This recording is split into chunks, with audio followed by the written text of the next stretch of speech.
Oh, Mr. Gabe. No, that's not it. Oh, Dr. Gabe. No. Elmo. Oh, Elmo. Happy birthday. Oh, Mr. Gabe. If you enjoy our podcast and want to help, please spread the word about our podcast. You can't have podcasted it twice. Thank you, Mr. Gabe. If you enjoy our podcast and want to help, please spread the word. No, he sounds like a drug addict.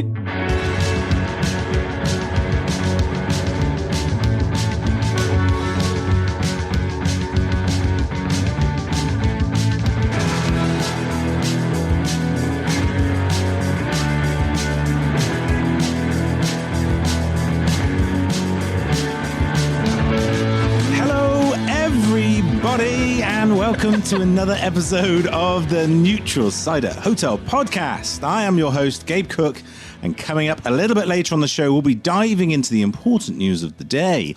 Then we'll be chatting with Gidon Coll of US cider maker Original Sin and tasting a range of his delicious ciders. Then we'll be wrapping things up with a game from me, and I reckon it's my best yet. But then again, that's not saying much. We'll see. But first, well, look, it goes without saying, welcome back, Mr. Grant Hutchison. Woo! We missed you, brother. We missed you. You guys too, yeah. Well, actually, I didn't. I was really busy. All right, I did. Yeah, well, yeah. Goodbye. Oh, sorry, can't hear you. What, Why were you just pointing at me then? What was that? That's a bit harsh. Well, you think I was pointing at you, but you don't know where everyone is on my screen. So, So what, you're pointing at all of us then? I missed you guys. I missed you guys greatly. So how did it go? Brilliant, absolutely brilliant. I was pretty nervous, you know. We decided to move here out of a city where something like a cider shop might, you know, be not an easy sell, but you know, maybe a slightly easier sell to a seaside coastal town where there isn't even an off license, never mind a cider specific off license. But with great fish and chips. Yes, exactly. So that was the one thing I was like, well, at least we'll sell a few cans of Banjo to people that have with their fish and chips. But no, it honestly was amazing, and the support from like local people, tourists. It was a May bank holiday weekend. It was busy. Yeah, and travel restrictions in Scotland eased on Monday. Before we opened. Yeah, I mean it was like the planets aligned for Abel, nice. And it was incredible. Like and do you know the best thing was the amount of people who came in, who not just like I saw there was a new shop. I came in. Those people did as well, but the amount of people who came in who were like, "I'm so glad this is here. I've been wanting somewhere I can get good cider or an alternative to what I can get in the supermarket. I've been wanting to see somewhere like that for ages." And I was just like, where have you been? Have you not been taking recommendations from the Neutral Cider Hotel podcast? I know, I do have a podcast as well. I did. Did you say that with every sale? Did you plug this podcast shamelessly? Every sale? just say yes. Just say yes, and it'll make me happy. Every second sale. All right. It's absolutely. Did anyone come in and ask if you had any copies of Ciderology by Gabe Cook? Do you know, our copies of Ciderology that we did order to try and sell in the shop didn't arrive. It took us fucking weeks to get hold of someone to sell us them. Even though on a weekly basis I speak to the author. No. We haven't got them. Pretty sure we paid for them as well. Gabe, I don't know if you need to. Yeah, you need to write to someone. Apparently I need to have a word. Our very first customer bought a copy of Cider and Cider by Susanna Forbes. Hey, I'll do the notes for that.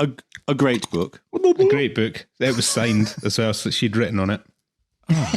Man, I got to up my game, haven't I? This is shameful. Well, do you know what happened? Because Susanna Forbes, friend of the pod, I just texted her, said, "Can I get some of your books?" She was like, "Yeah, how many do you want? I'll send them up to you tomorrow."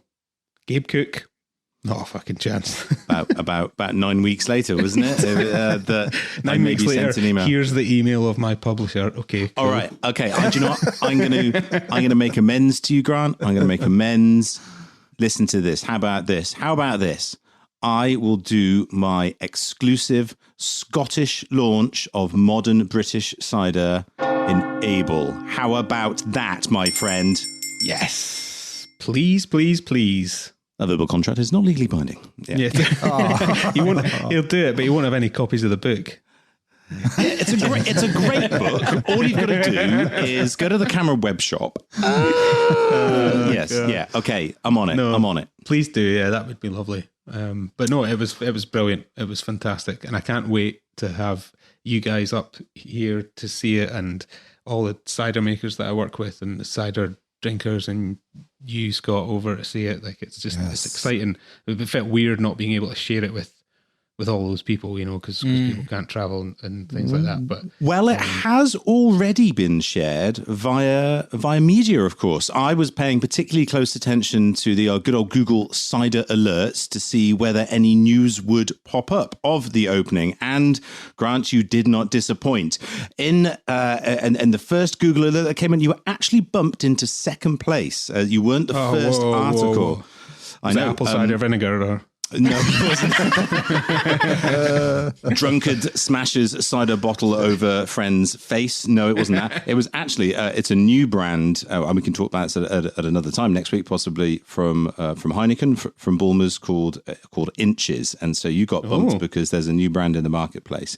But then on the second day, you did get first place, and indeed on the third day you got first place too. But in the first article with the Scotsman, it was a beautiful article, and there are so many wonderful things that came out of it. First of all, there's a great photo of you and Jay holding glasses, looking sort of wistfully into each other's eyes. It was pure Hello magazine photo shoot scenario. Super crisp photo. Martin, I would very, very much love for you to put it up on the socials and see if we can get a caption competition going, because there will be some gold coming out of that one, I reckon. But it's the quotes. Grant, your quotes are spectacular. Number one. I'm not going to do your accent because that's just please painful. Give it a go. You got to give it a go. Give it a Welsh go. Give it a go in Welsh, just so that we've got another country on the list. Do you really want me to do Grant's accent? Yeah, 100%. Come on. You've got to do it with no enthusiasm as well. The Grant Special. It shouldn't prompt anybody to put on a West Country accent. What? That was one of my quotes. That was one of your quotes. And the second one, it's definitely Cider's time to shine. Either that or we'll have a lonely shop. Oh my God. Do you know actually, was that the Scotsman? Yes, I believe it was. So that was done over email after the last time I recorded with you guys, because it had to be in like the next day. Oh no! So that's probably why it sounds weird, because I was about 750s in, and it was half Yeah, past. you did say that's right. You said that you were carrying on to do some work to So do I had some. to go and do the. You were feeling obviously slightly melancholic at the time. Grant, just congratulations, my friend. Cheers Thank to you. What Thank great you very success. much. And to Jay. Cheers. Just absolutely brilliant. There it is. There it is. Thank you for the listeners. I'm bowing now. Yeah. You can't see it, but I'm bowing. Really. Mr. Martin Goodwin Sharman, how has your week been, my friend? All good, yeah. I've not opened a shop. I've not written a book. I have no discernible news. I've just been putting out fires on bloody Twitter from the storm that Cider George has caused. Renegade. Renegade. We have one show without our Scottish anchor of morals, and it just goes to pot with the West Country boys. Crew Kern massive. Absolutely fantastic. Well done, George. I've just got one more thing actually, which was that I was tagged into a tweet by a cider maker called Temple Cider. Hello, Temple Cider. They're from West Dorset, at Cider Temple on the Twitter. And they said, we've noticed that the ciderologist never uses the word use. He always utilizes the word utilize. Now, I can't really argue with that because I think he's right. And in a conversation just immediately prior to starting the show, I was about to say the word utilize, and I corrected myself to use. So here's the rub: you have to, if I say the word utilize in tonight's show, you have to hold me up, and I will donate a whole £1 to charity. That is my level of commitment to making change. £1 per utilize. £1 per that word you just said. Oof, you nearly got me. Oh yeah. Really? £1 per this is the actual game then. Martin and I have to try and just catch me out. Force you into using the word. Okay. Sounds a great game. All right, let's close up shop on our opening segment and see what's happening in the news.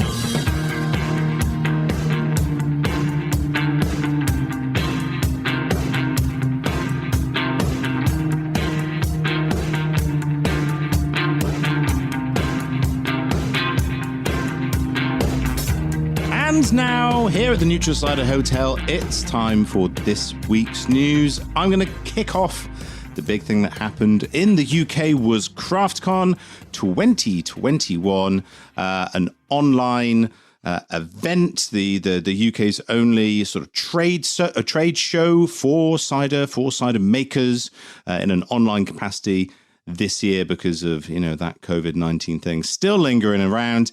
And I tell you what, it was a resolute success. The full kudos to the Three Counties Cider and Perry Association with our good friends Albert Johnson from Rossmore Cider Company and many others, and obviously the chair Simon Day from Once Upon a Tree, who pulled together an amazing lineup of different people and producers and panels. We'll talk about some of those in a second. I happen to be involved in a few things, and one of those was talking about kegged ciders and the opportunity from a marketing and a sales and from a consumer-facing point of view. And there was some young upstart who happened to be on the panel as well. Lovely, Martin. What did you think to the panel? What did you think to the whole do? Yeah, I thought the guest speaker on the keg one was just eloquent and really utilized their knowledge of keg cider to the fullest, really. No, I know. Alice was amazing, wasn't she? She was absolutely fantastic, really insightful. Here he is. Well, I'm only joking about myself, but in real terms, looking at the list of people that were there and all the kind of rooms that were happening, I got a bit annoyed that 3 that were really good were all on at the same time. I thought it was going to be one of those, there'll be a nice thing in the middle, but it was stacked full of actually really in-depth stuff that I wanted to get to grips with. So I was just blown away by how well curated it was.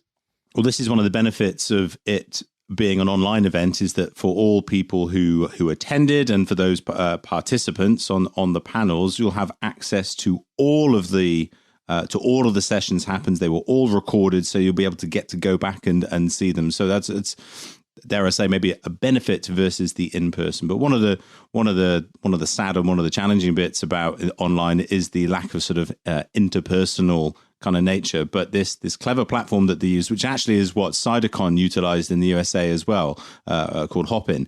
They have this sort of meet and greet function where it's a little bit like sort of speed dating basically, and they sort of put together 2 people randomly and you have a chat for 3 minutes. And so there were lots of nice, interesting, random conversations, people we knew, people we didn't know. There was one person who popped up on my screen and literally sort of, not whether they saw it was me or just didn't necessarily want to be on it, but just looked at me and went, oh shit, and then pressed exit, get out, abort.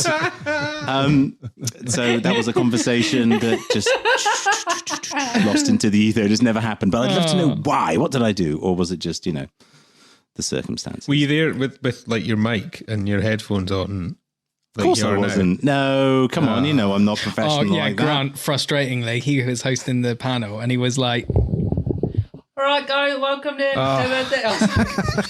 You've got a fucking microphone that you do a podcast with every week.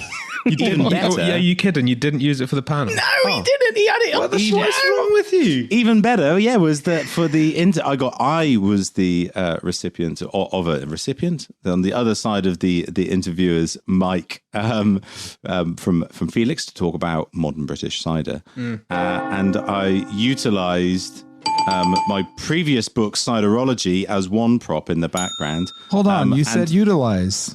Didn't you hear the ding? What? You didn't? You did I thought you were joking. I was like, let's ride this one out. I really do say it. Brilliant. I really do say it. This is brilliant, isn't it? Right, that's a pound. Who's keeping a tally? That's a. Scott's got it down there. That's £2, right? Because I know the last one was a joke, but I don't give a fuck. It's £2. Well, the guys at Temple Cider have actually got him exactly on brand, haven't they? They have nailed him. Very, very observant. And I love them and hate them for that in equal measure. And so I utilised... Oh, shit! That wasn't even on purpose! I wish the listeners could see his face. It wasn't like a knowing joke. That was not. You didn't mean that. Oh, I am so base and simple. It's amazing, isn't it? You used your book as a prop. Let's get you over this. I can't believe you have to get other people to speak for you. Please. This is going to be a 50 quid show for him by the end. If we're not careful. So yes, I used my former book, Ciderology. Well, not former book, my first book, Ciderology. the book formerly known as Ciderology. I want to read other people. That's what you like. You can't move on from it. It's not X.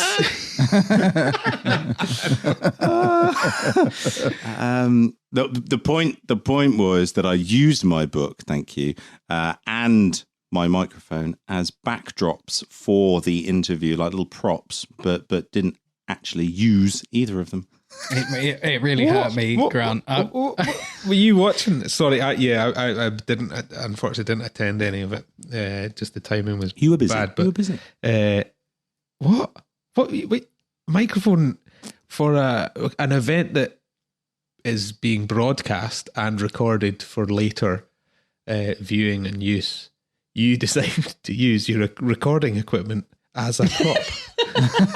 You didn't. What was the thought process? Well, in hindsight, it's an interesting one, isn't it?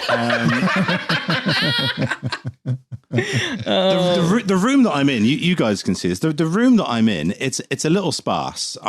This is a rented house. We're here for a fairly short period of time. We're not really allowed to put anything on the walls, so in terms of the actual sort of sessions, especially the session where there was only myself and Felix kind of on screen, I wanted there to be a little bit of color, a little bit of distraction around me to create the scene. So I was more concerned about the visual aesthetics rather than the actual sound quality. Honey, which can I take the vase from the front room? No? Okay. Yeah, I'll just use the mic. Yeah, that's fine. The mic's probably better. Have we got any books? Well, you've got a book, have you not? Yeah, okay, I'll use my book. Yeah, I'll use my book. That's these fine. These five were held back for a shop in Scotland that I never got around to delivering for. I guess they'll do. But I did want to ask you how you felt being interviewed, especially in a cider world, because our whole thing, obviously it's a small podcast for cider nerds, but that's exactly what the audience was for the whole show. So how was it being on the other end? On the one hand, I mean, fantastic, awesome, and considerably, I suppose, easier or just nice to be on that other side. So often we are the ones who are asking the questions. It's a nice kind of role reversal. And so enjoyed sort of telling the story. And Felix was asking some really interesting and insightful kind of questions, things that I wouldn't necessarily thought that he was going to ask. And we went and explored some different routes. So it was kind of good fun. Felix did a little bit of what I am particularly good at, which is the long narrative that may or may not end up with a question of some kind. And so I was trying to sort of follow him as he was going through, an interesting passage and piece of insight. And I'm sort of hanging off his every word to see whether he was going to throw something my way. And sometimes he did, and sometimes it was onto like a different question. So I learned some of the value of how, when, or maybe when not to utilize that kind of line of questioning. There you go. That's another utilize. It's going to be an expensive night, baby. Well, let's utilize that point as a transition back to the keg chat. So we actually discussed keg sales and kind of marketing for cider, and oddly, I came across as a naysayer again.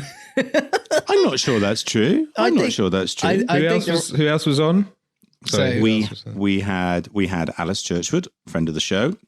Hello. We had Sam Nightingale, friend of the show as well. Hello. We had Ed Calvert from Crafty Nectar. Hello. We had Susanna Mansfield from the Station House and Fram Ferment up in Durham. I think that was the lot of us, right? Right. Yeah. That's not one person like, don't forget me. But was that Elmo or somebody? Yeah. Like, who was that? Like, I didn't remember them being on the panel. Elmo's not like that. That's like Elmo's like, Mr. Martin, was you chatting about keg cider with me? Like really squeaky. Wow. What, hang fire. That needs explored, right? Who knew that Elmo was so insightful into the world of UK cider on-trade draft dynamics? This is fascinating. Oh my god! He got bored again. He got bored of getting tickled. Decide to make it in the world of on-trade dynamics. Well, maybe we'll be able to get Elmo on the show in the future. Let's see how we get on there. No, Martin, I don't think that you were a naysayer. I think it was and I would say that because I was chairing it, but I think that it was a really interesting. I really enjoyed it. That there were lots of different opinions and thoughts about the roles, the opportunities, when they're good, when they're bad. Because you had cider makers' perspective, distributor perspective, and obviously the general managers and landlords, landladies working in there. Good old Dick. He put a question. He was the very first question in there was, what role does keg conditioned cider have? And so we conversed about that, and it has. I think we got to the place was it has a place, and Susanna up in Durham was a big fan, a big advocate, and that it provided a point of difference in something that her very strongly sort of craft beer orientated consumers could like understand and find as a significant point of difference from other ciders available in keg. But there was also a considerable discussion about the fact that maybe it isn't commercially viable for a lot or even the majority potentially of on-trade outlets. So it was grand. It was absolutely grand, I think. I hate kegs. Go on. God, it didn't need to be. I can't believe you're better at Elmo than you are at me. Yeah, but I don't practice my accent of you every night before I go to bed, do I? That's true. Yeah, fair enough. I don't hate kegs. I just. That's not too dissimilar from my impersonation of you, actually. I thought that was Martin. I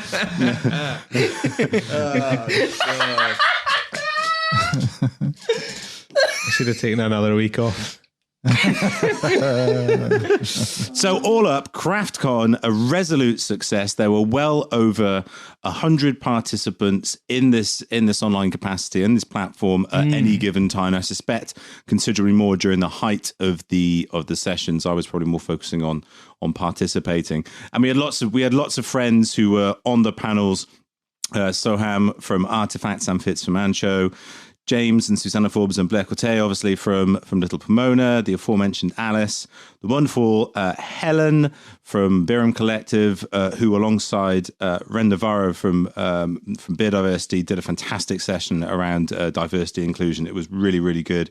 We also had Kath Potter, Martin Barkley, the good old Albert Johnson on there as well. So it's obvious that we here at the Neutral Cider Hotel are tapping into the creme de la creme of the best of cider making and cider category insight and knowledge. It was awesome, and looking forward to next year. So Martin, was there one more piece of news that you wanted to bring up this week? Yeah, so I thought it was great news. Friends of all of ours, Sans Scott, pulped. They're in Tesco's. Whoa, with the big boys and girls now. Yeah, it's one of those where I know a lot of people have it. It's more predominant in beer because people buy into a brand as like an identity of counterculture and all this. And even if they don't know it, it's that kind of small ownership kind of question. But with cider, there's kind of a lot of that baggage is gone from most people. But it's a case of, are you making small cider sell out and they're going into this big thing? Or are you making the category wider, more available and better products for people that go buy their shopping and get their booze in a supermarket? For me, if I can go down to Devon now and when I see family pick up a couple bottles of pulped instead of whichever one is cheapest, it's like, I think that's a bonus for me. Totally agree. I mean, I've worked with Jim and Al since I started Restock now, and I kind of always knew amongst all the brands that and makers that I worked with that was where they would and could end up. And it's great. It's brilliant that it is. It's just flair, I think, which again is another good decision, whether that was them or Tesco, who knows. But yeah, it's amazing. It's great. And just like you said, Martin, if people who go to Tesco for their cider and they pick up a pulp instead of something that isn't as well made and isn't as close to a proper cider as pulp, then all the better. Winner. Yeah, it can only be a good thing, in my opinion. That, you know, as you said, Martin, cider is in a completely different space to beer, so the same narrative, the same connotations are completely different. At this point, it's a brilliant cider has gone into a supermarket, which gives the opportunity for loads of people who wouldn't normally have access to great ciders the opportunity to give it a go and a try, and maybe it will change their perceptions and they could start their journey exploring other pulped and the whole wealth and range of amazing ciders that we champion here and that are part of the fantastic community. So I just think it's lush, and good on them, and good on Tesco as well. And just get out there, go buy it. Go. Yay. All right, there we go. That's going to do it for the news this week. Coming up next, our chat and tasting session with Gidon Coll of Original Sin Cider.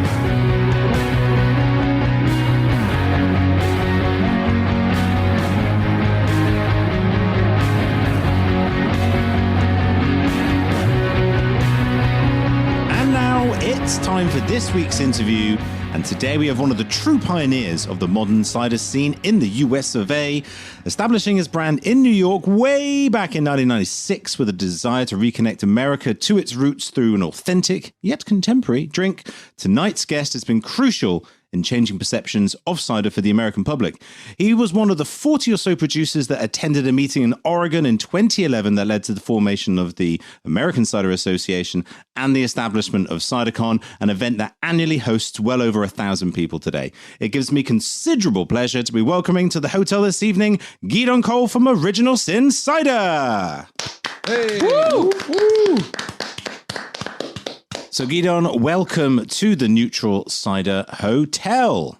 How's it going? Very good. I'm excited to be on the show. And I have listened to all your episodes and have thoroughly enjoyed them all. Here he is. Yes, mate. Nice. Well, we've all got a can here of Original Sin hard cider, 6%. So that is like the flagship product. So if you guys know, this is my 25th, as of May, it's my 25th year of making cider. Fucking hell. And obviously, isn't that crazy? So I've been kind of fortunate in seeing the evolution of the industry during those 25 years. It's, you know, there's certainly a number of years there when not really a great deal was going on. Mm. And for me, the turning point for cider was the first CiderCon in Portland, which was organized by James Kahn and Nick Gunn of Winery Angus. But you know, there was certainly a growth in the category that was occurring, but I think something fundamentally changed. I don't know what year it changed, but it might have really been impacted by some West Coast brands which provided a lot of youth and energy and maybe which really took from like what was going on in the craft beer movement. And I think they began to change the landscape and of what craft cider could be, especially from a pub style ilk. And James Caan and Nick Gunn had enough foresight to organize a cider meeting. And actually, I'll say two things about that, which are interesting. I don't think many people know this, but in 1997, so I started in 1996. In 1997, there was a meeting in Atlanta during a craft beer convention of to start a cider association. So I drove down with a crazy Irish guy who was making a cider. It's a really great guy, actually, who's made a cider in New York at the time called Cali Cider. Actually, if you want something else a little bit talk about is there's definitely, especially in the 90s, there was like the rise and fall of brands in this country when it comes to cider. I think that's probably true all over the world. But I drove down to Atlanta, and there was a meeting in a room of starting a cider association. But literally, 2/3 of the meeting was arguing about whether the cider association should be called the Hard Cider Association or the Draft Cider Association. That sounds very British in terms of you can't get past the name before actually coming to what some of the fundamental principles that can be agreed upon. Well, one thing I wanted to ask you then, Bud, was you said 25 years. Take us back to 24. Like, what did cider look like before you started, and why did you start? Okay, so I'll give you a relatively quick rendition. In my very first cider I ever had was in 1990. I'm going to name some New York City locations. There's a bar called Bleecker Street Bar in New York City. I had a cider. It's actually a woodpecker because Ballmer's launched in the States. Yeah, but they didn't want to launch Strongbow because they thought Americans had a sweeter tooth. So they launched Woodpecker, and Woodpecker became a fairly dominant product in Irish pubs and in the few bars that were serving cider. So I had the Woodpecker, and I was like, this is good, but it's too sweet. And then I think all through the early 90s, I had cider every now and then, but it was like, it's good, but it's too sweet. And so then in 1996, I was meeting a friend of mine. Actually, his name was Banjo Pete, and he used to play. Hang on. You gave us the old, I'll tell these two things quick about this. And you just went to move on from Banjo Pete. Did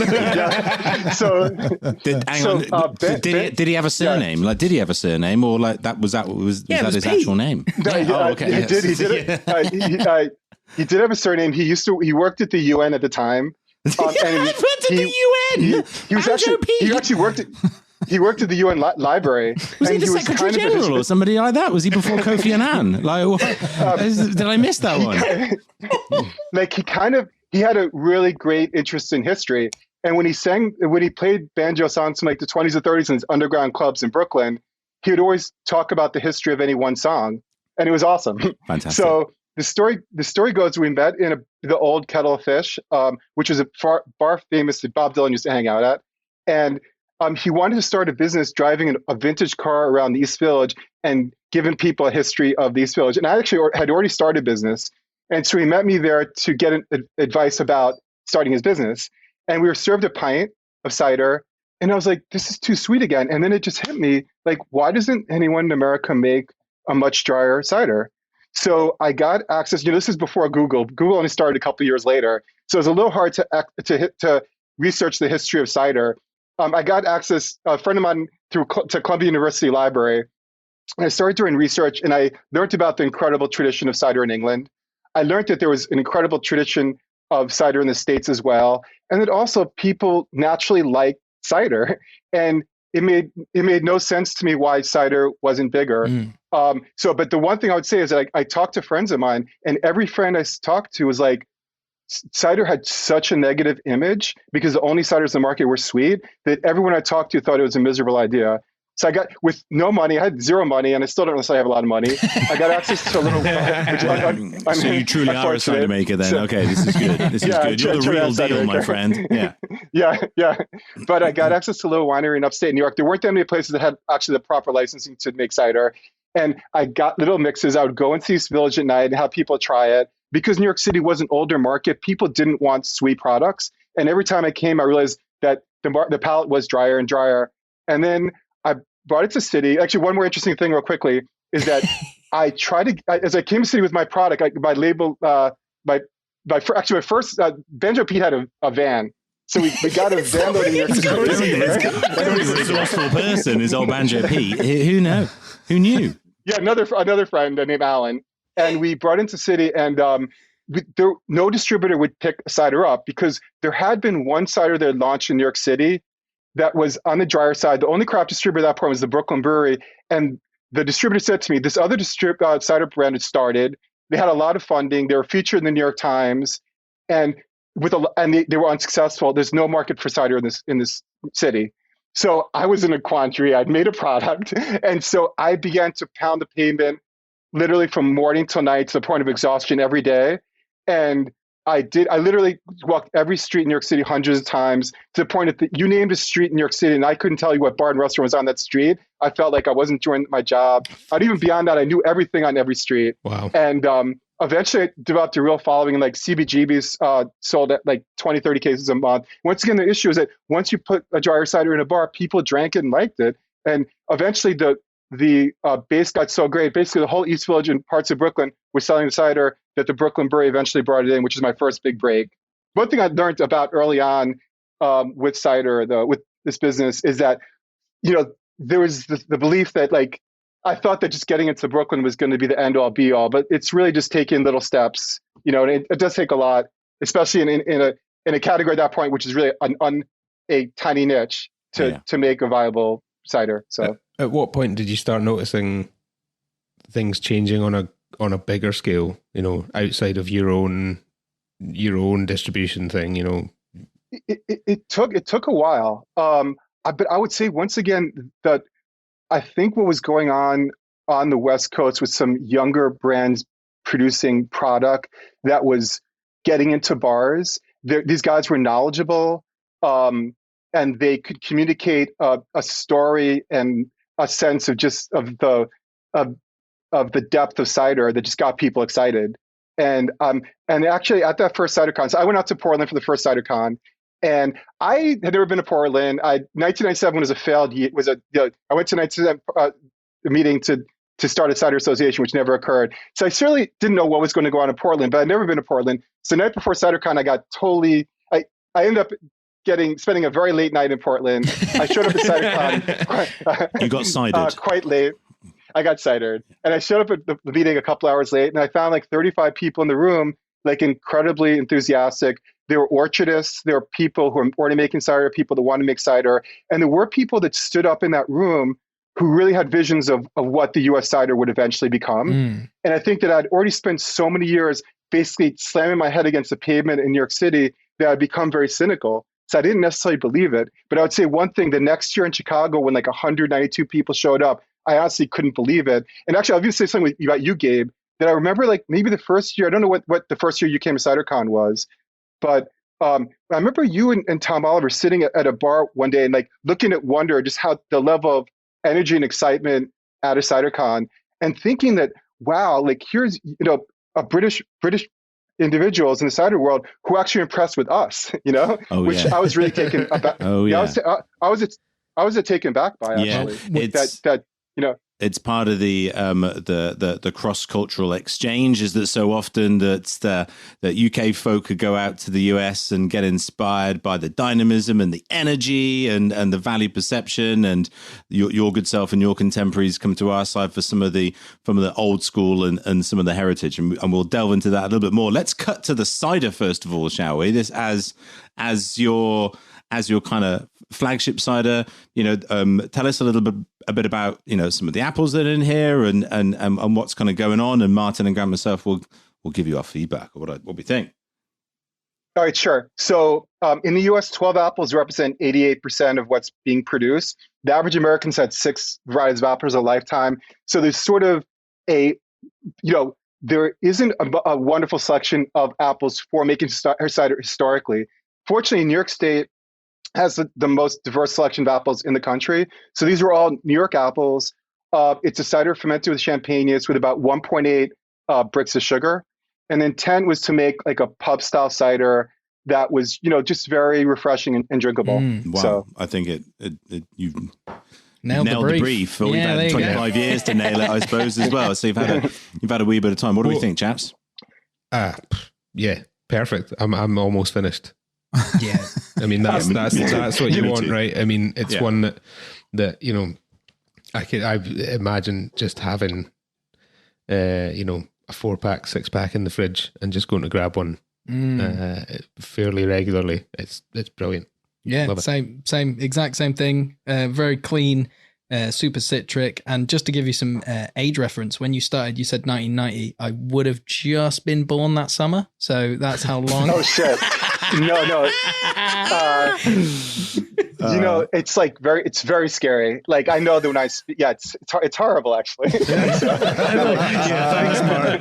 That's really good of you, Martin. I just really wanted to, but I'm being facetious, but like that just shows you the length of time. Like not even, I've been drinking this long or whatever. I wasn't alive. I didn't exist. And how was it getting something like this as a concept together? Like, were people drinking dry cider in any means anywhere? Like, did you have to go to the UK and come back to try them? Like, how did you get dry cider? I wasn't so familiar. I think that Royal Bath and West Festival was my first visit. That might have been 8 or 9 years ago. I can't remember what year that was, but I knew about British ciders from the few that came over here and just from the history from reading. But I hadn't really familiarized until I took a visit, and that was obviously a real eye opener.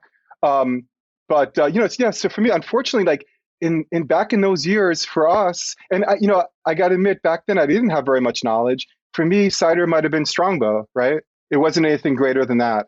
I mean, the word great cider is being made in the States back then, i.e., like West County. I'd heard a little bit about them, but once again, things were different. Even with getting information was different. We basically, there was no cider association. Even doing searches on the web wasn't as easy. How did you learn the process then? It sounds, I'm still picturing you books in a library, most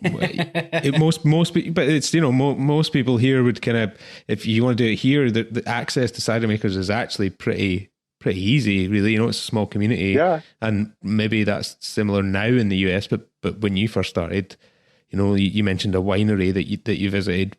What was the process?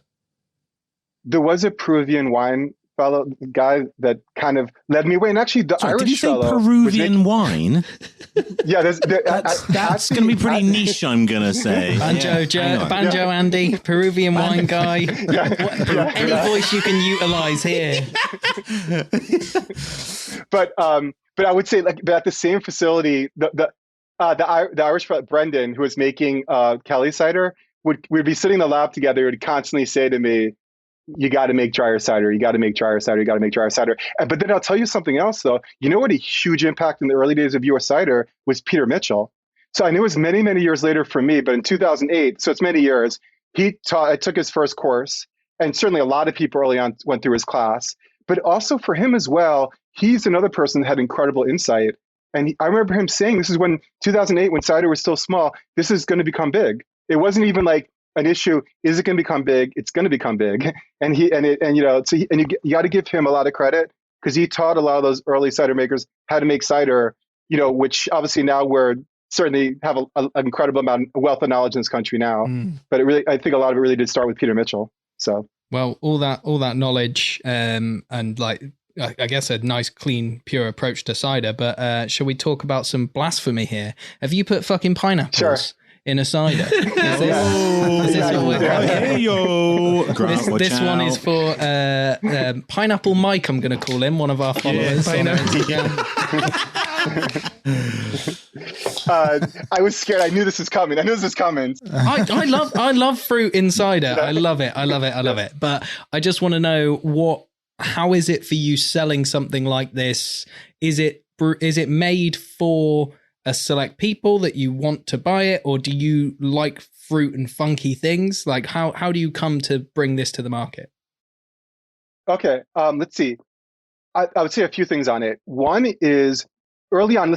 Going back to I can't really recall the exact chronology of it, but like if you look back on some of the great West Coast ciders, there were craft ciders which were really influenced by the craft beer movement. They're making cherry cider with Montmorency, really tart Montgomery cherries and really great apricot ciders. So there was sort of this acceptance of fruit ciders really influenced by what was going on in the craft beer movement. So I don't think there was ever the stigma in a large portion. I'm not saying there aren't portions of the US cider that is blasphemy, because there certainly are portions, right?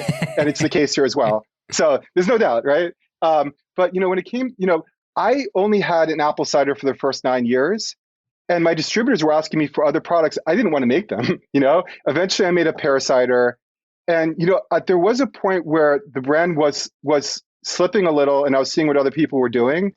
And, and maybe even some of those other fruit ciders that were doing well were made with cheaper ingredients. And you have to realize that 75% of ciders in the US market are made out of concentrate. So if you start with a base of fresh apples and buy higher quality ingredients, I just thought I could make a much higher quality pineapple cider. And I think that's the case with all these things. If someone I know it's blasphemy, but if someone who has a farm in upstate New York also grows, Montmorency cherries, why can't they make a great cherry cider, and why isn't that accepted? And I would say one more thing about it, by the way, is when I first bought a book in 1995 about the 50 great beers in the world, Lindemann's Framboise, there were a bunch of Lindemann's products were like the top two or three beers in the world. So here, once again, they're accepting fruit. Even back then in 1996, they were accepting, I probably have the book somewhere here, they probably were accepting fruit beers as being not only acceptable, but exceptional quality. Is that because, in a sense, that beer is kind of a recipe-led drink and it's a manufactured drink, whereas a lot of people have, like with wine, with cider, they have that it is of pressed fruit, and it's an expression of that. Yeah. I mean, possibly, but but then you look at Lindemann's. I really don't know how they make Lindemann's, but they're probably doing wild fermentation. They're doing interesting things to make for really complex products. It's just artificial flavors. They're not even real. It's not even real cherries or things. Really? Sorry to break your heart there. No, that's not true. Is that really true? Is that true? No. I'm being horrible. Let's talk about this, guys. Absolutely. Let's hear Grant's opinion on the pineapple cider. Pineappleologist coming in. Okay, I'm gonna get cut off right now. So. It's not bad. It's not. Actually, that's pretty high praise. Well, do you know the thing is, right? Is that where you might want to position this as in terms of who would drink it and when. I think that's totally appropriate for those people in that moment. That's what I don't get some of the time. It's like, okay, well, if you're offering up this pineapple alternative because the other ciders you have are too funky or wacky, I get that. But if someone was coming to my house, we're having some drinks in the garden, and I've got some of these in the fridge, I would give them that and say, you drink that and you will enjoy it. Sorry, that sounded really threatening. Yeah, it's really your dry Scottish accent. Drink my cider. Yeah. No, but if you know what I mean, though, like I think the original hard cider. So I'm holding it up, and this is a podcast, and that's no use. Famous for audio is the image. The original sin hard cider is so accessible and so brilliant that I don't personally. It wouldn't see the need for me to have a pineapple alternative for someone who might not be into cider. That's the thing. That's the Okay, I can see. But can I say a couple of things? One is, we don't come with a lot of new products, but try to offer a spectrum where there maybe is, maybe people will evolve from one cider to drinking. I would love you to pop up in the Newtown Pippin. Because I pre-gamed on the Newtown Pippin before the show podcast. Newtown Pippin! And actually, can I say one thing about the Newtown Pippin? I have listened to every podcast of you guys, and it's amazing. It's amazing how many times the Newtown Pippin's been mentioned, because there isn't exactly, I don't feel as a percentage, there's not an incredible amount of Newtown Pippins out there. Like but if I'd love to talk about the Newtown Pippin for a couple of minutes, if you guys would let me. Let's stay. I'm going to tell you no, because we'll stay on the pineapple. We'll at the same time. We'll come to it eventually. But I want to. My thinking on the pineapple is that this isn't just like sugar and then synthetic fruit. For me, it interestingly more so is it's kind of like pineapple skin, kind of, it's got some like tart funkiness to it. So for me, I enjoy it, but also I like pop as well. So I would drink that. In the UK, we've got some like piquettes made by Little Pomona and that Ciderkins, and they've got that similar kind of crazy citric sharp notes. And this is in a can. I would drink it. Gabe, what are you saying? Yeah, it goes back to exactly what you said, Gidon, about in terms of like having a great cider, and if you've got a great ingredient to add to it, you can tell this is made with fresh pineapple juice. You know, this is the real deal. And I enjoy the texture of it. Is it going to be my personal preference of the first one of your portfolio, your range to go through? No, but it will be for other people. And if it's keeping people in cider rather than going to hard seltzer, or rather going to a cider that is like an effective RTD, alcopop, MFB, that is far away removed from a good alcoholic base, then I am all for it. Well. And before we get to it, mate, I need to actually tell you something. Gabe has let us know that your team have fucked up a bit here, because I'm the only one with the Newtown Pippin. Oh shit! Yeah. I didn't have time to tell you, but the second package was a can of Newtown Pippin, a can of Northern Spy, and a can of Macintosh. So, but luckily, Gabe formulated a plan, because each cider represents each of us in a different way, I guess. It does indeed. So obviously the Newtown Pippin had to go to Martin, because that is his spirit apple. Grant got the Macintosh, because obviously I'm just lazily xenophobic, and it's a Scottish name. Well, we're going to talk about the branding. It's released on St. George's Day. That's a lion rampant on there. And so I've got the Northern Spy. So let's crack these open before anything else. So can I say one thing about all of them? Yes. Is that I don't know if you guys know that I grew up in my family had a dairy farm. I went to school for animal science. Unfortunately, the farm went out of business many years ago, but we planted an orchard on my family's farm. This is the 10th leaf for the orchard. It's a small orchard, but we grow 150 varieties, including a lot of great British apples. And so I really have a personal interest in apples. So each of these cans tell a bit of the history of that specific apple on the back of the can. And I think that's really important. Like, the more you tell people just the richness and tradition of apple culture, that's really is connected to cider culture. And I don't think people are nearly as aware of it as they should be.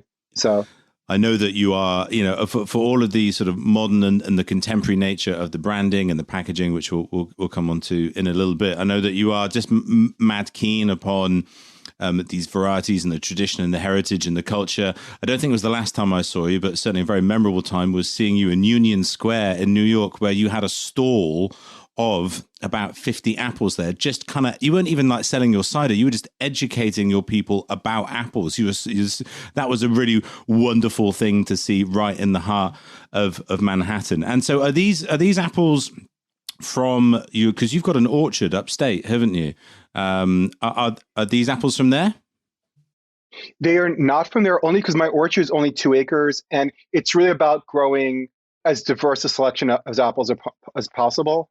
So we do make little test batches, but no, the Newtown Pippin, actually both the Newtown Pippin and Northern Spy are both from the Finger Lakes region, and the Macs are probably more Western New York in general. So, okay. Well, I need to talk to you about the Newtown Pippin. Here we go. I'm excited about this. Martin, I'm excited. Well, I was looking at the glass for a minute, and fine cider, all these kind of images and connotations, like a lot of the stuff that I drink, listeners at home can hear me waving a 750ml bottle. But yeah, a lot of these ciders are presented in a certain way. I would happily say that's in the top 5 best ciders I've ever drank. Just because it is genuinely stunningly clean, beautiful. If you're a beer person, it's got the exact same kind of flavor components of Simcoe. It's like pineapple, gumball-y, sweet, soft, and then there's acid, there's grip. It's not in the same way that I would drink a lovely, intense, like craft lager, where it's like the point is to be refreshing and moreish. There's not a thing out of place with that drink. Like, it's fucking stunning. It really is. To be 100% honest with you, thank you for saying that. But I would say, not Grant and Gabe, I hate to say this, between those three ciders, the Newtown Pippin is probably the best. Oh, come on. I really wanted to drink the Newtown Pippin, but I knew. Yeah, Gabe, I couldn't deny Martin. You've just got to keep doing silly voices on specific niche apple varieties, and then you end up getting them. That's the kind of vibe that I'm doing. Who knew that was the route to getting this? There's loads of Americans going like, "Yarlington Mill. Is anyone going to send me any?" Quick question to Grant and Martin. Gidon will probably answer it for us, but all of your ciders got this lovely light haze to them. Yep. It's just me. I personally think that's a smart thing from your point of view, from a presentation, a differentiation from the filtered ciders, that it's showcasing something a little bit different, maybe with a bit more of the heritage and the tradition, but maybe also just from that sheer textural point of view. I think this is the hallmark of all your ciders, even those that are aimed at being more fresh or clean or with a touch more sweetness possible to make them a bit more accessible, that they've got this texture within that just makes them really pleasing and sort of satiating and amazing with food, no doubt, as well. Even if being in the can doesn't necessarily be the pack type that presents itself as being most prominent to go with food. But these are just awesome, really tasty. Mine, the Northern Spy, it's like a mojito, and I've read on the back about the level of vitamin C in there. It's just limes. It's absolutely amazing. Yeah. Like, about that issue, Gabe, the unfiltered, Americans are challenged because we don't really have bitter sharp apples in quantity. The unfiltered gives it an added level of complexity, which maybe your ciders need. So I think that's really important. And like, if so how do you find consumers react to that then? Is it something that they're used to, or do people look at it and go, "That's cloudy, I don't like that"? It's naturally significant. Right. You could a lot more cider makers are doing it, and it's clearly something the market responds to. Right. So I mean, and I'm not the only one doing it. Yeah. So no. I'll say I've just gone back and forth between the hard cider, the Original Sin Classic, and is it the apple variety of Newtown Pippin specifically, or is it just the filtration, everything? Like, it's got so much texture to it. Like, there's so much body there. Oh, can I ask? Because this is my big moment. Can I give a 2-minute Newtown Pippin talk? Of course you can. And listeners at home can't see him. His face. This is like Christmas. Go on, tell us, bud. All right. So I live in New York City, right? The Newtown Pippin originated in Flushing, Queens in 1740. Quickly became known as the finest apple in the U.S. in the country. It was said that every backyard orchardist wanted to grow a Newtown Pippin in the backyard, so much so that the original tree died from excess cuttings fairly early on. But in 1759, Benjamin Franklin bought several barrels of Newtown Pippin over to England. It was shipped to him in England to show the British what great apples are grown in the country. Because when America was an agrarian nation, the apples grown in this country were really a point of national pride. And the British thought so much of it that eventually a significant export trade originated. But actually, one important point, because I listened to your podcast, the London Horticultural Society, which is the precursor to the Royal Horticultural Society, with the name being changed, took scion of Newtown Pippin and tried to grow the apple at the London Horticultural Society, but it didn't grow. It ends up that the Newtown Pippin is incredibly soil specific. So if there's an apple, it only excels in limited regions in the States even. So it's an apple that really is about terroir. But one sort of interesting thing about the Newtown Pippin is it excelled in New York, but also it ended up in Albemarle County, actually even down in Monticello, where Jefferson was concentrating on 4 apples, including Newtown Pippin. And you guys referred to the Albemarle Pippin several times. The Albemarle Pippin and the Newtown Pippin are the same apple, but there was a little nuance and difference in quality. So the Albemarle Pippin was a higher quality apple. So actually, the very first book on pomology was written in 1817 by William Cox in New Jersey. And in the book, he talks about a green and yellow Newtown Pippin, saying the apple grown in New York and in Virginia are two different apples. And it was thought for many years that they were potentially two different apples, that maybe there was a sport of each other. But eventually, a UP Hedrick, who was a very famous horticulturist, took signwood from both, grew it in Geneva, New York, and grown in the exact same setting. It produced the exact same apple, which just shows you how important terroir is for the flavor profile of this apple. So anyway. I love that you've genuinely, like, it felt like you've been waiting to be asked that for years. Like, its apple. Well, I feel honestly, like we found the American ciderologist. Is yes. What we found. I know.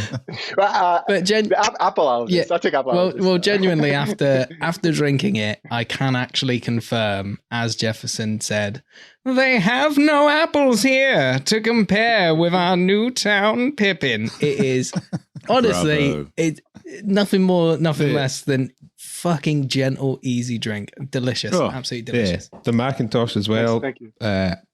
It's beautiful. The aromatics off of that. As soon as I was going to say, Grant, are you getting like super bubblegummy kind of thing going on? Yeah, and like honey, melon, just beautiful kind of sort of tropical notes in it. It's just it's stunning. I don't think I've had a single variety Macintosh. Well, let's stab him in the back here, Grant. Okay, get me. Why's the can got an English St. George's fucking lion on it? Okay.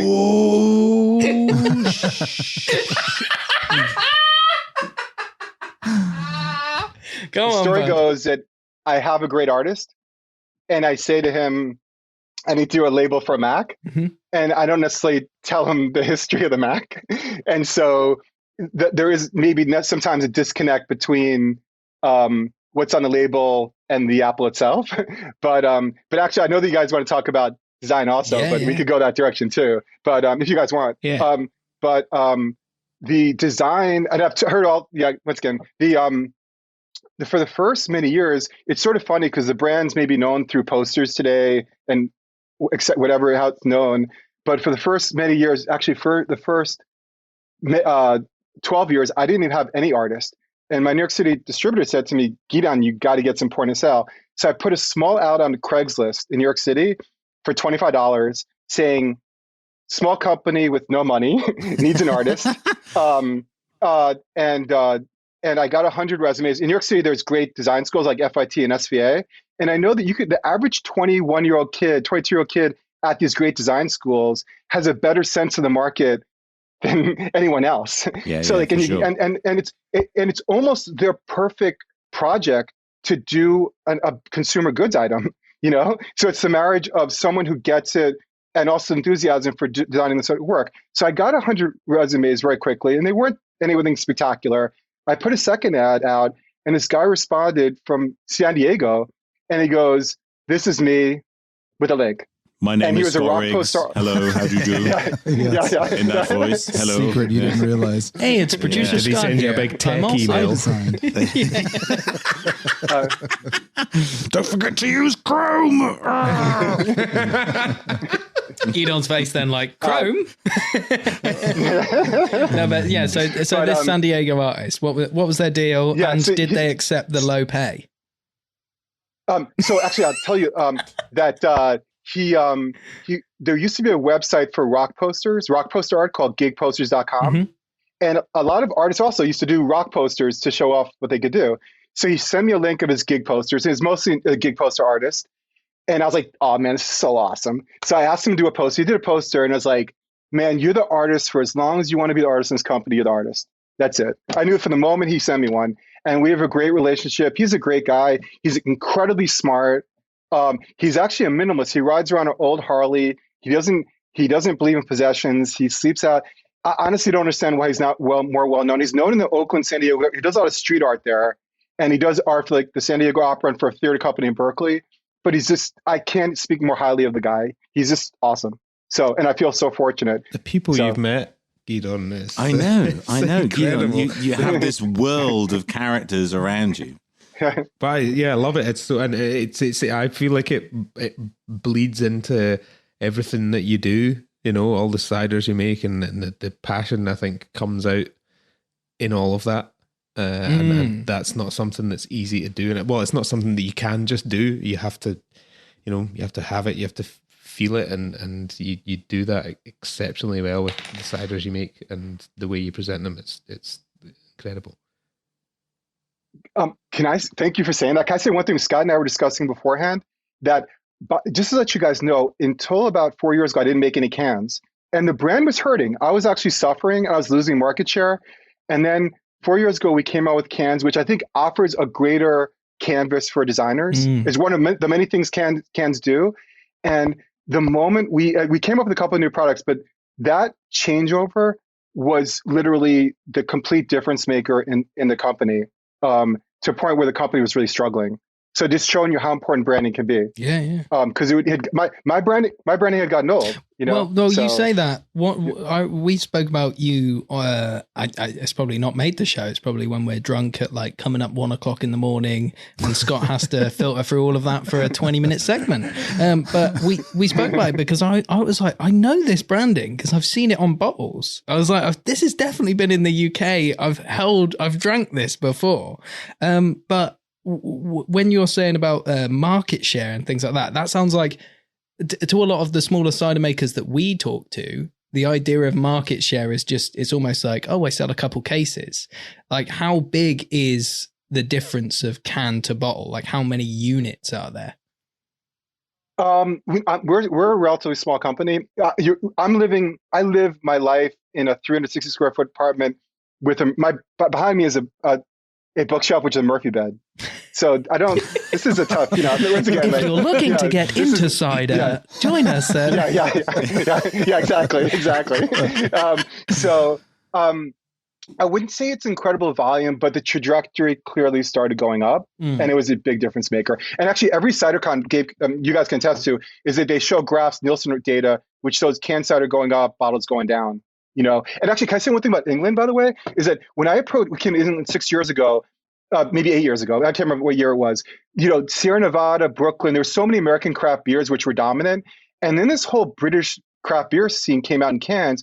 And I think it really, it obviously took over all that, the US market share, some of it, right? But I think that evolution to cans for the craft beer industry was just as impactful for London as it was, maybe for some cideries in the 100%, States. So 100%. And actually, I do have a little focus on that in Modern British Cider, my upcoming book, as one of the sort of key events and sort of factors that is really influencing where cider is today. And I really do believe that, ciders such as yours, presented such as yours, and Ancho as well, and people like Grant who are starting to bring these ciders, into the UK. The appearance of these kinds of ciders from a flavor profile and from a presentation point of view are going to change the way that consumers sort of see and view and understand what cider is, catalyze some kind of interest and investigate, what there is within the local area. We've already seen the likes of Mr. Oliver, the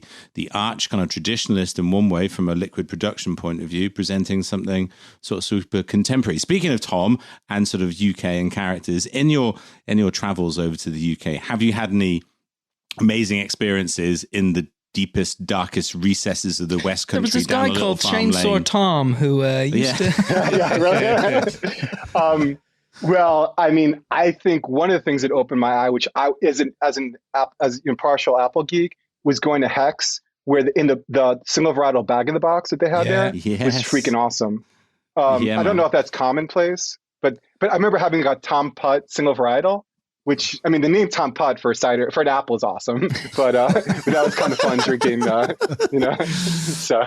And actually, can I say one thing? I tried to go Tom Putt or Orchard, and it was completely unsuccessful. And I could even go into that conversation if you give me a second on that one. The U.S. is really challenged. We don't have bittersweet, bitter sharps. We've brought, we brought apples over from the UK. We're trying to bring a lot of British apples. Only problem is a lot of these British apples don't necessarily excel here. And if you look at going back to early books in U.S. history, they'll talk about the fact that British apples were brought over to the States and proved completely worthless because grown in this environment, they're not nearly as good. So I think one really big element of the U.S. industry as it evolves is to develop our own apple culture, where we have our own bittersweets and bitter sharps, which will eventually happen. Well, didn't you say that that mirrors kind of them trying to take the Newtown Pippin over to the UK, like the importance of the soil, everything? Yeah. And do you feel that you are better off making American ciders with American apples for an American audience than trying to kind of facilitate this dream of UK cider in a foreign country? I wouldn't say that there aren't European apples that excel here. And certainly Cornell University, they're doing a lot of work. Cornell might be our mini Long Ashton Research Center right now. They're doing a lot of great work about what Spanish British apple is going to excel in this country. But yeah, I mean, I know how Gabe feels. You guys feel about it. If you guys had Harrison cider apple, ciders, single varietals, or Virginia Crabs single varietals, these are old American apples, which are incredibly well respected as cider apples. And their heritage cannot be denied. So, and I think also what's happening right now is there are small producers who are starting to forage seedling varieties and trying to propagate them. And we're starting to try to find our own apples here that will excel in this environment. So, Gidon, can you talk a little bit about the American market and what it's like for a small producer like yourself and the landscape of what you're competing against? Well, I mean, once again, as far as when small producers, I would divide my company completely separately from 750 milliliter ciders. We're almost two separate entities, right? We're in the world of cider, we're like a medium, let's say medium, right? We're not small, we're not big, we're kind of in the middle. For us, so much of it is putting out brands that speak to people. And then, the consumer's a moving target where maybe in markets their palate's maturing. And for example, of all these single varietals, and Newtown Pippin was actually the most popular. I think you could see people are getting, and also there isn't the growth of a drier palate. But the challenges are putting in a market where there's 1,100 cider. It's a very, very tough market right now because you have 10,000 breweries that are hurting, and they're all putting out new age beverages and seltzers and trying to get more shelf space. You have cideries actually also coming up with seltzers. And those shelves are getting so crowded with everyone trying to come up with a product to fill their production line. And it means that just so much stuff is going on the shelves. So but despite all those headwinds, cider in America, I think, is very, very healthy. And part of the reason it's healthy is that as a result of CiderCon and many other elements, the average cider producer is so educated and enthusiastic that they're communicating this enthusiasm on a ground level, which is really helping to grow cider in the most successful way, which is bar to bar. So it's all about bar to bar. Okay. So. Well, we're talking about the US and the UK. Let's talk about branding. So our last episode we did with a guy called Cider George was all about branding. And you've clearly got a strong sense of brand and image. What do you see for UK ciders, and what do you see for your US competition in terms of packaging? I'm not as, I do actually, when your shows, I always go through the links and look up the brands you guys are talking about because I'm not as familiar with them. So it's interesting Martin to see. is very happy to hear that. Oh, he made his day. That's great. He does a lot of hard work on that, Martin. Props, my friend. No, so I'm not as familiar with what's going on in Britain. So I don't think I can talk about it in a very sophisticated level. But I would say historically, when British ciders try to launch in the States, they always didn't get the U.S. market. They were in the wrong format, everything was wrong. And that's when probably because they're wrong for over here as well. That's not necessarily for a U.S. market. Yeah, no, it's true. But there's definitely been a disconnect as far as what goes well. I mean, it's obviously it's more mass market products for the most part that were pushed really hard here historically. Because actually, with Oliver's, I was just thinking about Oliver's in a can that's coming out. At CiderCon, I'm going to go back to CiderCon. Oftentimes, people are sitting in the back of the lectures drinking a can. I can't even imagine next time if you guys bring over, if 20 cases of Oliver's cider are sitting at CiderCon, everybody's going to be sitting in the back drinking a can of it. It just shows you the attainability of cans, because they're probably not going to sit there with a 750 milliliter. but they will with a can. But I'll be there with a keg. Yeah. The only keg Grant will drink. Scottish guy over there with a keg, 20 litres, mate. But that's the thing that we've got here is like the Oliver cider in can is a completely different product to what he would put in a 750ml bottle. Like he knows he's presenting it to a different drinker. And that's what I really think the US excels here because, and these are great examples where like I've poured them out into glasses, but I've drank them, each of these from the can as well. And you don't lose anything. I'm not like, oh, I'm missing out. They're fucking lovely. But we're just to give some scope to our listeners in the UK as well. Like how many cider makers are there in the US compared to the UK? I think New York State has the most cider makers in the country. I think it might be up to 126. It's hard to get the numbers exactly. I think that, it's not crazy. But I think America's probably up to 1,100 if I were to guess. Okay. So it's incredible. Yeah, it's incredible. We've got 7 in the UK. So, yeah, and the same 7 we talk about every episode. Yeah, yeah. We've had them on the show. We're looping around time and next week is Little Pomona. I know, for the third time. And Tom Oliver's going to be on the news. Gidon, give us a little insight as to what is going to be, part of the rest of 2021 into 2022. What's exciting you? What's new? What's upcoming? All right, we do have so it is the original Sin's 25th anniversary this month. So we're coming out with the New York. It's crazy, but we're coming out with the New York Extra Dry in a 16-ounce can. Oh, nice. It's probably going to be that'll probably be my go-to cider. That's probably the most exciting thing. We don't really necessarily we don't necessarily come out with tons of new products, but those are the ones. Actually, sorry, there's a big one coming out next week. You're gonna hate this. Martin and Grant, you guys gonna hate me for this one. Ready? All right. Pina colada. Yeah. Right. Yeah. You're gonna hate me. You're gonna hate me. Let's see if we can guess what it is. Yeah, let's all guess. Let's all have a guess. Let's all have a guess. Okay. I'm gonna go for snake bite beer cider combo. No, it hasn't suggested to me, but no, that's not it. No. Well, you won't get. Go on, Grant. Go on, Grant. You guess. I know and the then answer, I'll guess. so I can't guess. Yes. fucking banana cider. All right, Martin, what's your guess? I would say mango. Wow. All right.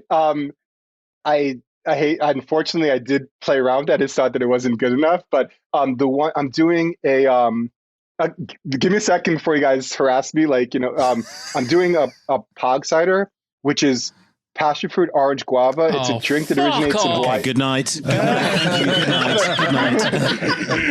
Hold on. Listen to this. Do we have a noise for that, Scott? I think it's a gunshot, right? No. Listen to this though. Give me a second. It's called.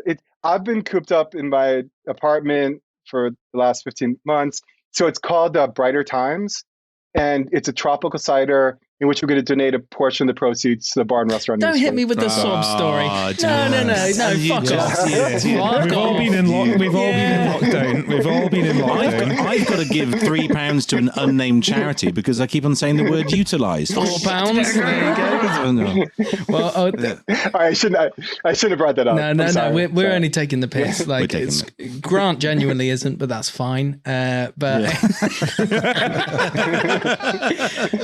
but I'm gonna order like 4 pallets of this Macintosh for the independence referendum for Scotland, so it's fine. Yes, that makes sense. Thanks. One of the things that is genuinely amazing about cider is it does sort of ground you in a sense of place, and as you're drinking it in the UK, you get a feel for the regions that it's produced by. So. Honestly, all this does drinking these is get me excited to go over to America because honestly, it's just fucking delicious, man. Absolutely delicious. Yeah. Brilliant. Bravo. Well, thanks. We feel the same way about Britain. So all of us, we can't wait for the airways to open us to be able to fly over there to experience British cider culture. Gidon, for the good listeners here, the Neutral Cider Hotel, where should people head to on the interweb and on the socials to learn more about Original Sin? They can visit our website, which is origsin.com. And our social media could be a little better, but we are available in 26 states in the U.S. and and hopefully we'll kind of expand our distribution. So. Amazing. Gidon, thank you so much for joining us here at the hotel. I hope you've had as much fun as we have had, and thank you for sharing your fantastic ciders with us. They look great, they taste great, they absolutely nail the brief. Your passion for apples and heritage and all things New York absolutely shines through too. So cheers to you, my friend. Thank you very much. Cheers, bub. All right. Thank you guys. I really appreciate it. Thanks a lot.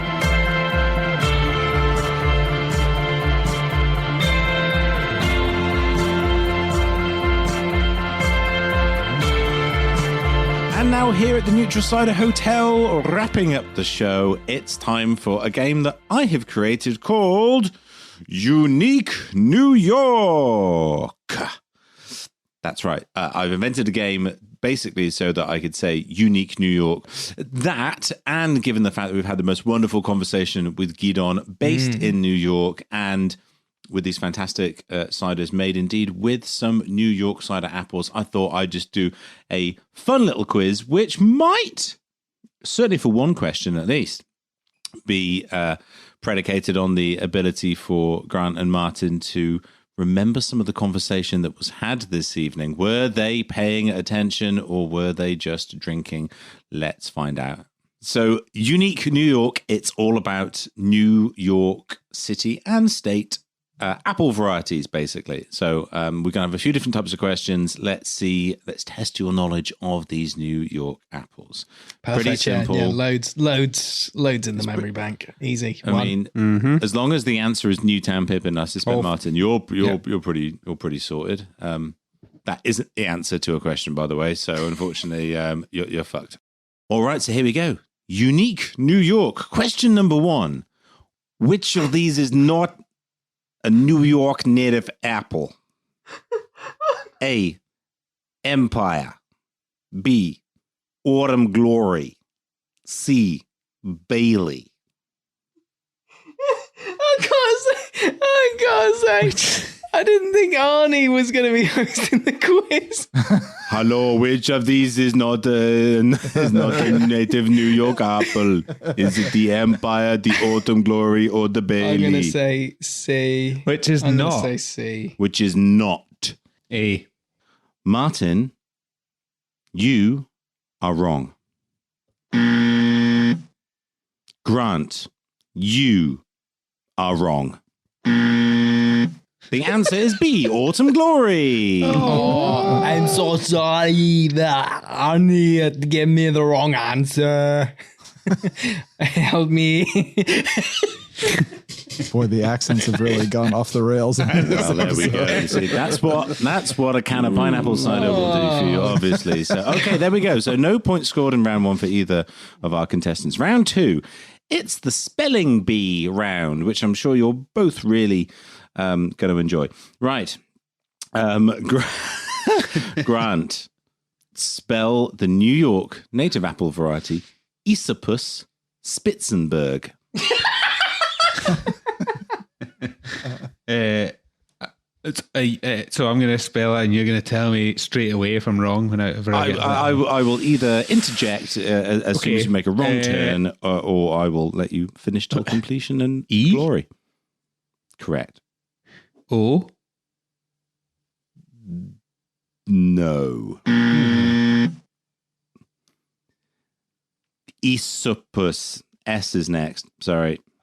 Right. Martin, your question, your spelling, I will say, is not as complex, but you're going to have to just try and decipher. So it's easier. From the way that I see it. You were really close on getting it. Okay, here we go. Martin, spell the apple variety Wagner. Wagner. One more time. Wagner. Wagner. I'm going to fall for the trap first, but W. Yes. A. Yes. J. Oh, God. I would have gone for Guna. No. Wagner. Yeah. Fuck it. That's where I would have ended. Well, you would have ended wrong. Wagener, Wagener, like really quite phonetic, weird one. I don't know, like kind of Wagner, but with an extra E in there. So there we go. Question number 3. We will. So neither of you have any points. 0 for 0. But that's 0 for 0. Question number 3. Let's do it as your name as a buzzer. Okay. Here we go. In which New York City borough was Newtown Pippin discovered? Grant. Brooklyn. Incorrect. Martin, the floor is yours. Utilize. And I'm going to say Queens. Is correct. 1 point for Martin Cookman-Sharman. Very good. Dang. Bravo. I knew I'd win this game. Hang on, there are still 2 questions left to go. Oh, this game carries on. Oh yeah. Okay. And the last question is where this is going to be won or lost. This is all leading up to the last question, basically. Oh, do you win at the end? Pretty much, yeah. Question number 4, and we're going to do the same. Your name as a buzzer. Buzzer. My favorite US apple variety is a New York apple variety. What is it? Name that variety. Oh, Martin. Oh. Macintosh. Is incorrect. That's fine. At least I had the balls to have a go. Go have a punt. Martin. Come on, Grant. You take a wild guess at an American. Would you like to have a punt? It's your favourite apple variety? US apple variety for making cider. Would it be golden russet? It is the golden russet. Grant pulls that out of the bag at the very last minute. Do you know what I was thinking? Bravo. I was thinking of the varieties that Eve's use, and I was like, there's a russet in there that I don't recognise on any other UK labels or anything like that. And yeah, listeners will notice that obviously I have no stake in the game, and I didn't know, so I just took a wild guess. But Grant was hindered, and that's because his copies of Ciderology have been held up in delivery. Yeah. If they were delivered on time, he would have known like that. I know. That's very Sorry. true. What I actually mean wasn't about me reading the back of a cider label. It was the reading the book, obviously. Of course it was.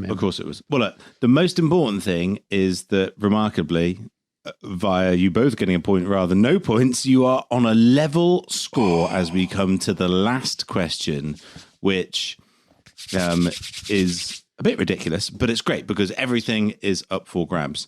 All that this last question requires you to do is to say the phrase unique New York as many times as you can in 10 seconds.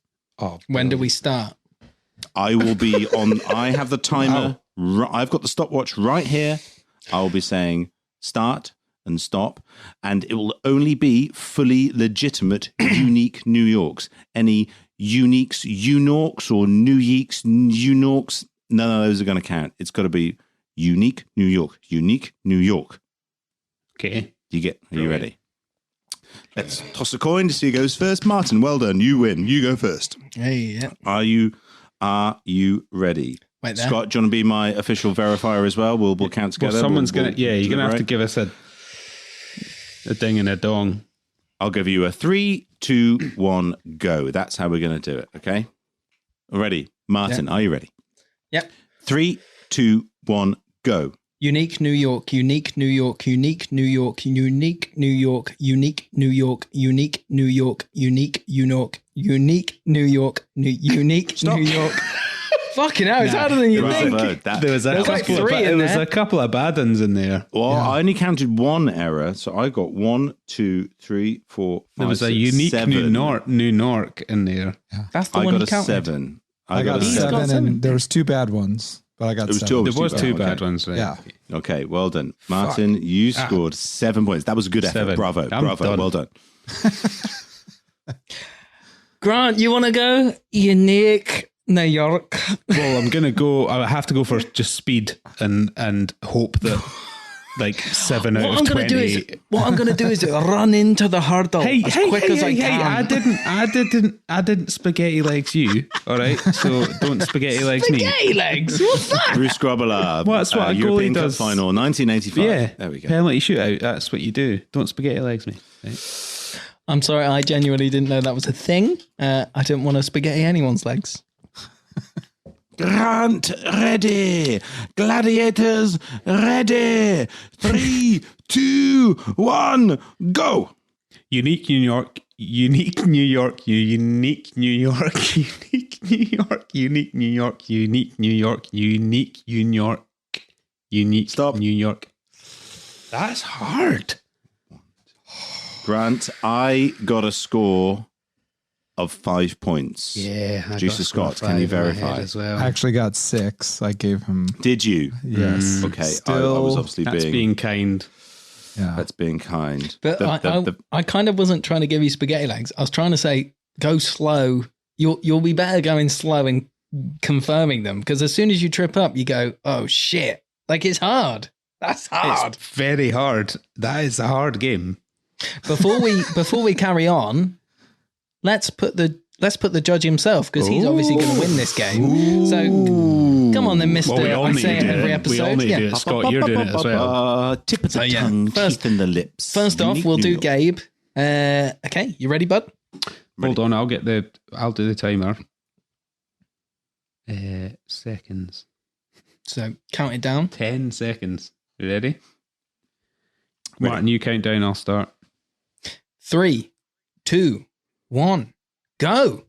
Unique New York, unique New York, unique New York, unique New York, unique New York, unique New York, unique New York, unique New York, unique New York, unique New York, unique New York, unique New York, unique New York. I got Wow. 12. I got 12 as well. That was holy shit. That was brilliant. That is how you do it, my friends. Well, Scott, can you get more than 2?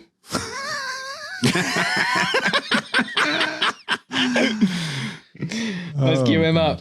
Go on, get the timer Unique up. San Diego, unique San Diego. Yeah. you give me a 3, 2, 1, I'll start it. Scott, you ready? Let me get a sip of water. 3. No, I'm joking. Sassy San Diego, sassy San Diego, sassy San Diego, sassy San Diego. That's going at the Name of header the of the episode. Yeah. Sassy San Diego. Sassy San Diego. Okay. 3, 2, 1, go. Unique New York, unique New York, unique New York, unique New York, unique New York, unique New York, unique New York, unique. Oh fuck! That is way harder than I thought. It's so hard, right? Still got 7. 7? Oh god! Bravo. What? No way. Nah, I stopped every time he went, blah, blah, blah, and I was like, no, hold it. And then when he got Just one saying right, that I moved because it on. means I'm last. Yeah, but All right. we're doing the Queen's English. Yes. Well, there we go, everybody. What a great game. I did bill it as the best game I've ever done, Do you know, which, you know. I mean, like a full game of tongue twisters is going to be my next attempt. I'm going to do that. After a couple of it. drinks, it's hard. But Yeah. I will say, Gabe, that worked like a weird triathlon. Like with the question change up and style, it worked because it wasn't just, it's Just the same 10 thing again and questions again. the same- yeah, I know. And I did not expect, how can you prepare for saying unique New York? Quite. Like what? Well, at the end of it, the most important thing is that there was a winner, and it was Martin with 8 points to Grant's 7 points. Congratulations, Martin. You are the king of New York. There you go. They call me the Big Apple. Well, there we go. Congratulations, Martin, on your success at Unique New York. What a great game. More to come in the future, I very much hope. So thank you once again for listening to our fantastic show, and big thanks to Gidon. What a fantastic guest. The passion just absolutely shines through. And this week, to take us through the show end tag, we've got somebody rather special. Special guest, come on in. Oh, Mr. Gabe. If you enjoy our podcast and want to help, please spread the word about the Neutral Cider Hotel. Tell your friends about it and encourage them to listen. You can also follow, rate, and review us on our favorite podcast app. It really does help. Oh, thanks, Elmo. That was really, really good of you to turn up there. Thank you, Elmo. Appreciate the tickles. Very kind of you. And if you want to follow us on social media, you can find us at Neutral Cider Hotel on Instagram and Facebook and Neutral Cider Pod on Twitter. As always, you can visit us on our website to listen online or share episodes at neutralciderhotel.com. And lastly, please reach out and leave us a voicemail with your questions or comments at speakpipe.com/Neutral Cider Hotel. See you next time. Thanks, everybody, for listening to the show. Hope you had as much fun as we did. See you next time. Elmo, hope to see you as well. You're always welcome here at the hotel. I don't enjoy it here. No, that's not his voice. Thank you very much, Gabe.